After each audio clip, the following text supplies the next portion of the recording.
ये कहानी है एक शेर और बंदर की। एक घने जंगल में एक शक्तिशाली शेर रहता था। पूरे जंगल में उसका डर था। सभी जानवर उससे डरते थे और उसकी बात मानते थे। शेर को अपनी ताकत पर बहुत घमंड था। वह अक्सर कहा करता, मैं जंगल का राजा हूँ, मुझसे ताकतवर कोई नहीं। उसी जंगल में एक छोटा सा लेकिन बहुत ही सुंदर बंदर रहता था। वह पेड़ों पर कूदता फांदता रहता था। अपनी बुद्धि से मुश्किल परिस्थितियों को आसानी से सुलझा लेता था। वह बंदर और शेर का घमंड पसंद नहीं करता था, लेकिन वह जानता था कि ताकत से नहीं बल्कि समझदारी से काम लेना चाहिए। एक दिन जंगल में भयानक सूखा पड़ गया। नदी सूखने लगी और खाने की कमी हो गई। शेर को शिकायत मिलने लगी और भूख के कारण वह गुस्से में रहने लगा।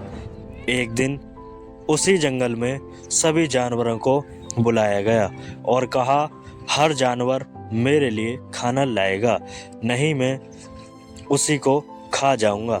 सभी जानवर डर गए, लेकिन बंदर ने साहस करके कहा, महाराज, अगर आप सबको डराएंगे तो जंगल में कोई नहीं बचेगा। बेहतर है हम सभी मिलकर इस समस्या का हल निकालें। शेर ने गुस्से से दहाड़ते हुए कहा, तुम मुझे सिखाओगे? तुम तो एक छोटे से बंदर हो। बंदर शांत रहकर बोला, महाराज, पास के पहाड़ के पीछे एक बड़ा जंगल है जहाँ पानी और फल भरपूर हैं। अगर हम वहाँ चले जाएं तो सबको भोजन मिल सकता है। शेर को यह बात समझ गई।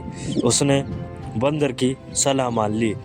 बंदर की गवाही में सभी जानवर उस जंगल की ओर चल पड़े। कुछ ही दिनों में सबकी हालत सुधर गई।